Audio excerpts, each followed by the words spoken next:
Number Theory, Section 3, Congruences and Modular Arithmetic. Video 1, Introducing Modular Arithmetic. In modular arithmetic, we only consider the remainder when dividing by n.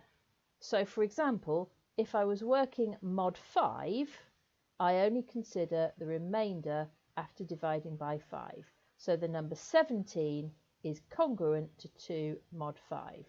I write that as 17 and then the identically equals symbol 2 and then in brackets mod 5. Here's another example. 80 is congruent to 3 mod 7. And that means that 80 is 3 more than a multiple of 7. So if I think about it, 7 times 11 is 77. 77 plus 3 is 80. So 80 is 3 more than a multiple of 7. So 80 is congruent to 3 mod 7. Now there's more than one solution to a modular congruence, but the convention is to use the value which is between 0 and n, including 0 but not including n. So for example, if we wanted to solve this congruence just here, 2x is congruent to 3 mod 7, x equals 5 satisfies this because 2 times 5 is 10, 10 is 3 more than 7. X equals 12 also satisfies it because 2 times 12 is 24 and 24 is 3 more than 21.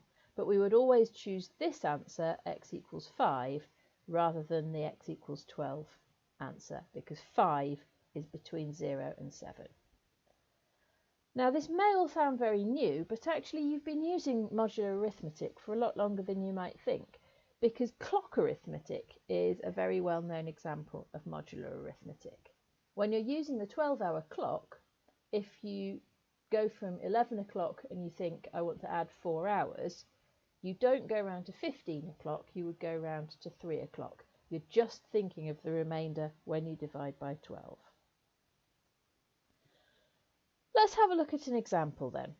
How would you write a program to solve ax is congruent to b mod n, where 0 is less than or equal to a less than n, 0 is less than or equal to b is less than n, and 0 is less than or equal to x is less than n.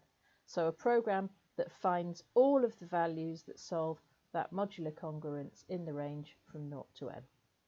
And then, can we use our program to solve some modular congruences? Well, let's have a go in a shell window. Well, the first thing I want to do is to define my function, which I'm going to call congruence. And it's going to take an input of a, b, and n. I want to find values for ax is congruent to b mod n. So I want to input a, b, and n and then find the possible values of x. Colon at the end of the line. And now I want to search in the range from 0 to n. So for I in range 0 to n, I'm not putting n plus 1 this time because I don't want to include n in my solution. I'm looking for solutions that are strictly less than n. And I want to know if ax is congruent to b mod n. So if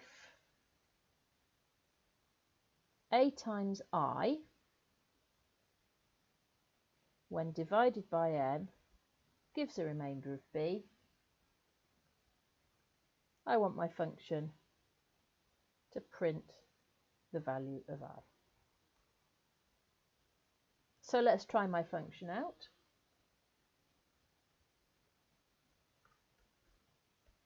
Let's find if there is a congruence that satisfies 3x is congruent to 5 mod 19. So 3, 5 and 19 are my 3 variables. And it says that 8 satisfies that congruence. The second example, 6x is congruent to 14 mod 20. So 6, 14 and 20. That's given me 2 solutions, 9 and 19.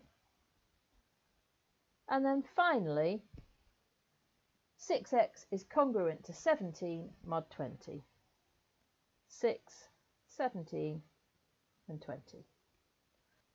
And this time my program hasn't found any solutions. So my program defined something called congruence, which took a, b and n, and then looked at every value in the range from 0 to n to see whether a times I was congruent to b mod n, and then printed any values.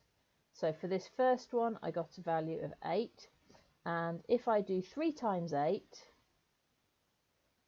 I get 24.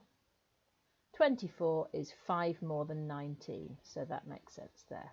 I got two possibilities here.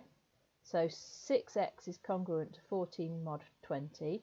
If I do 6 times 9, I get 54, which is 14 more than 40. If I do 6 times 19, I get 114, which is 14 more than 100. So these both satisfy this and are both in the range from 0 to 20. The final one, my program didn't output any solutions, so there are no solutions to 6x is congruent to 17 mod 20. We'll have a look at that in a later video to see why that might be. So in this video you've learnt what is meant by modular arithmetic. You've learnt how to use the identically equals symbol and mod n in brackets to indicate that something is congruent to something else mod n, and you've learnt how to write simple programs to find modular congruences.